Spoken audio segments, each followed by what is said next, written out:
The way I look at it, Majora's Mask is one of those times when a video game was created as a work of art, and for me, it's like one of those paintings that you have to study for hours until you understand what it really means, and you have to keep coming back to it and rethink it every single time. I've played Majora's Mask countless times, and I'm still trying to figure out what the overall idea of it was originally meant to be, because this surprisingly small world is packed with depth and emotion and is truly a work of art. On top of that, it has some of the most unique mechanics I've ever seen in video games, and that just increases the quality of it. It is not perfect, it's very far from perfect, and it never has been perfect and never will be. For me, it's actually one of the more flawed Zelda games. But it's still my favorite game because it just has that feeling like I'm looking at a work of art every time I play it, and I don't see that with most video games. So now I'm going to talk about my favorite game, Legend of Zelda Majora's Mask, my favorite piece of artwork ever.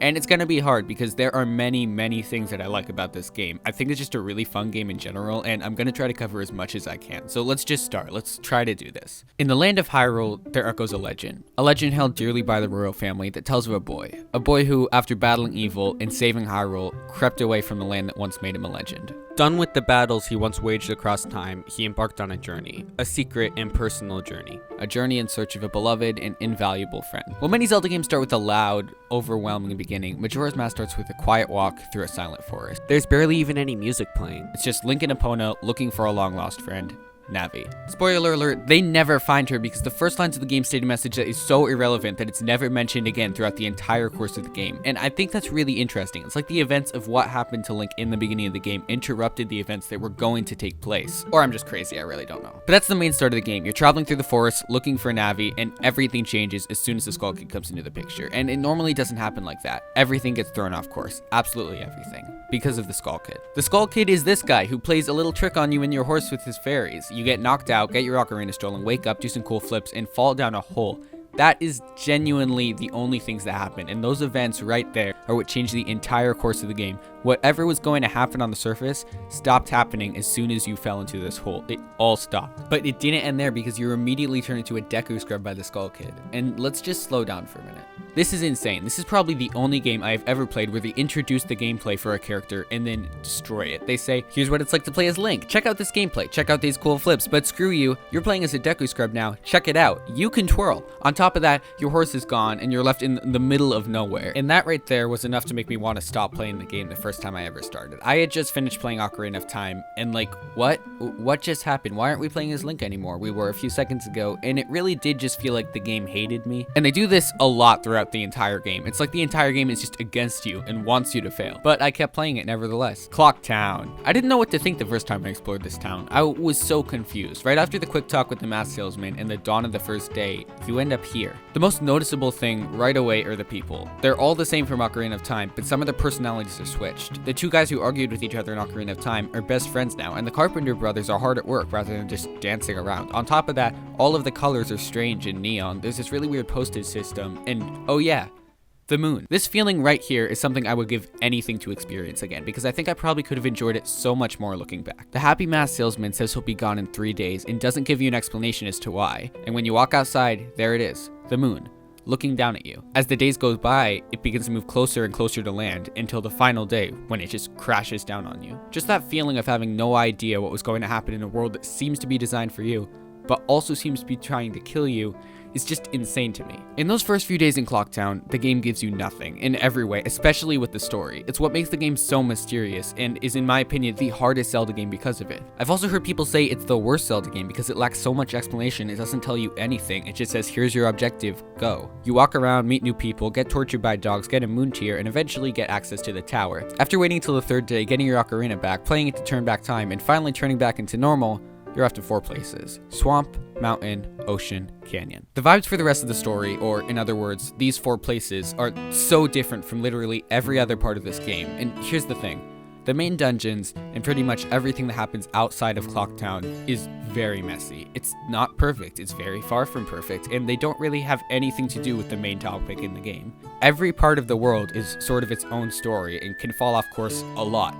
And I think that's the point. The developers weren't trying to create a groundbreaking next generation game when they made this. You figure that out when this happens. The point of this entire game, for me, was to tell a story, but not with history and future, just with right now. That's what the time cycle is. It's just focusing on the moment. There's so many stories to tell, just in the moment.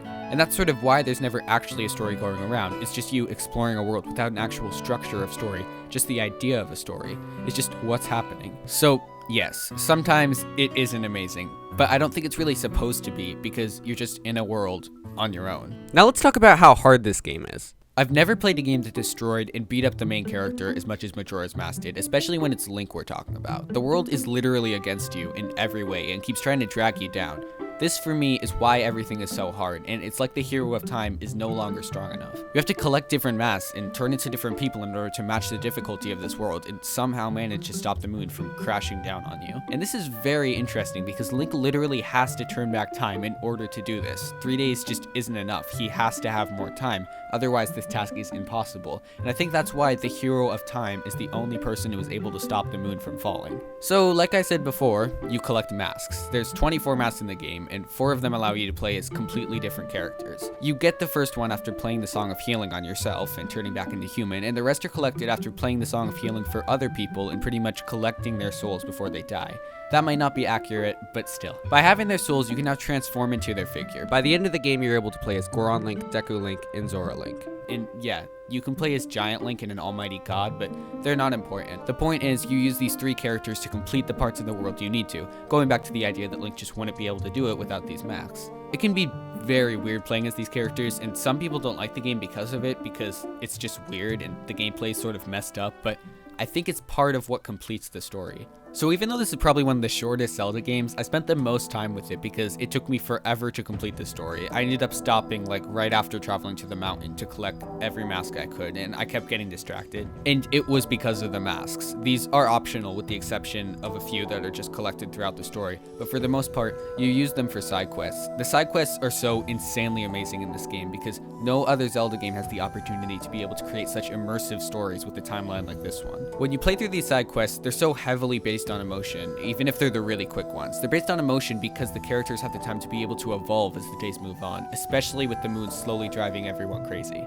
When I completed these side quests or side stories, I just wanted to know what would happen if there was a dawn of the 4th day to see how the world would keep moving and see how the characters would keep evolving. Once you help someone, you're forced to turn back time and leave them. You start over at the beginning of the cycle, and the only thing you have left of them is the mask they gave you. The Happy Mask salesman says at the end of the game, the masks you have are filled with happiness, or something like that, but the point is, every mask you collect is a reflection of the person that you helped. It is sad though, because once you turn back time, it's like nothing ever happened. You just use the mask to in some way help you on your journey. They were happy in some timeline though. The only problem is you can't exactly stop the moon from falling in every timeline, so these people are theoretically just dying over and over again. This is an absolutely incredible way to tell a story. Now, every story in Majora's Mask has a huge flaw. That flaw is that if you fail, or if you don't finish things in time, you're gonna have to replay them because there are only 3 days. This is a gameplay issue because things can be very repetitive. Once Link turns back time, everything starts over again, including all of the accomplishments he previously made. This especially shows an example like the Cafe and Anju quest that has you replay the side quest 3 times over if you want to get the couple's mask, the postman's mask, and the empty bottle. They're all the same story, but they take different paths. I think that can be very annoying, especially when you do this sort of thing in the main quest as well. Sometimes I would just not have enough time to finish a section of the main quest, and I would just have to start over. So that's also part of the reason as to why it took me so long to finish this game, because sometimes I'd just be stuck, except time would have to keep moving, so that was very annoying. When I finally got around to collecting every mask I could, I finished the last area, the canyon, which took a very long time, and headed back into the main story. I collected all the transformation masks, finished every dungeon, and I was ready to finish the game. On the final day at midnight, you play the Oath of Order to summon all of the giants from the different sections of the map so they could hold up the moon while you travel up to it to fight Majora. You know that Almighty God mask I was talking about? Well, yeah, it's called the Fierce Deities mask, and I hope I pronounced that right. And you get it from trading in all of the masks you collected to the Moon Children. And here's the thing. If you have not collected every single mask from the game, you do not get this mask. And without this mask, the fight with Majora is so insanely hard. I do not love this about the game. It punishes you severely if you don't do all the side quests, but it doesn't really tell you to do them either. It's really weird, and no other game that I've ever played does this. It's a major flaw. I was very lucky to have literally just done everything else before I finished the main quest, so it was no problem for me, but it's very awful if you don't finish everything else in the game. It doesn't just do this for the fight either, it does this for so many other parts of the game too, and I only realized all of this my second playthrough when I tried to just do the main story and not do any side quests. It's like if you don't do this part of the game, then this part of the game is going to be harder. It's very, very annoying. But it was no problem for me on my first playthrough because I didn't know about it. I killed Majora, no problem, and the game ended. The evil has left the mask, and you give the mask to the salesman, and he leaves with the moon long gone. So I think of the game as a simulation that you need to complete entirely before you move on, and you have to help people and upgrade yourself before you can completely finish the game. But the game doesn't tell you that, so you're left to figure that out on your own. And for me, I'm okay with that. This game is the best experience I've ever had with a video game in my entire life. Everything was set up perfectly, and the storytelling is amazing, and the gameplay is amazing. Everything just forms together to create this simulation that it allows you to play through, and it's just the greatest game I've ever played. That's very dramatic, but I mean, it's true. As messy as this game is, it will always be my favorite game because of the way that you can interpret it in your own way and know everything about it while still not knowing anything about it. And while many games do that, I think Majora's Mask does it in the best way I've ever seen it be done. If you want to play the perfect Zelda game and get the full Zelda experience, do not play Majora's Mask. Play Ocarina of Time or Tears of the Kingdom. Those are what I think of when I think of Legend of Zelda. But you will still need to play Majora's Mask at some point because it will take you on the craziest journey. And whether that's a good thing or a bad thing, works of art never really hurt anybody. So you should try it if you haven't played it yet. And if you have played it, I love you. Obviously, I hope you don't walk away thinking that I hate Majora's Mask. It is genuinely one of the best games I've ever played. It is the best game I've ever played, and I think it does almost everything correctly. I just wanted to explain how it's not perfect, but it can still be my favorite game, if that makes any sense. I really hope you enjoyed this video, and please consider subscribing because I just started my channel, and I'm still figuring out how to make videos, and yeah, I'll see you in another video.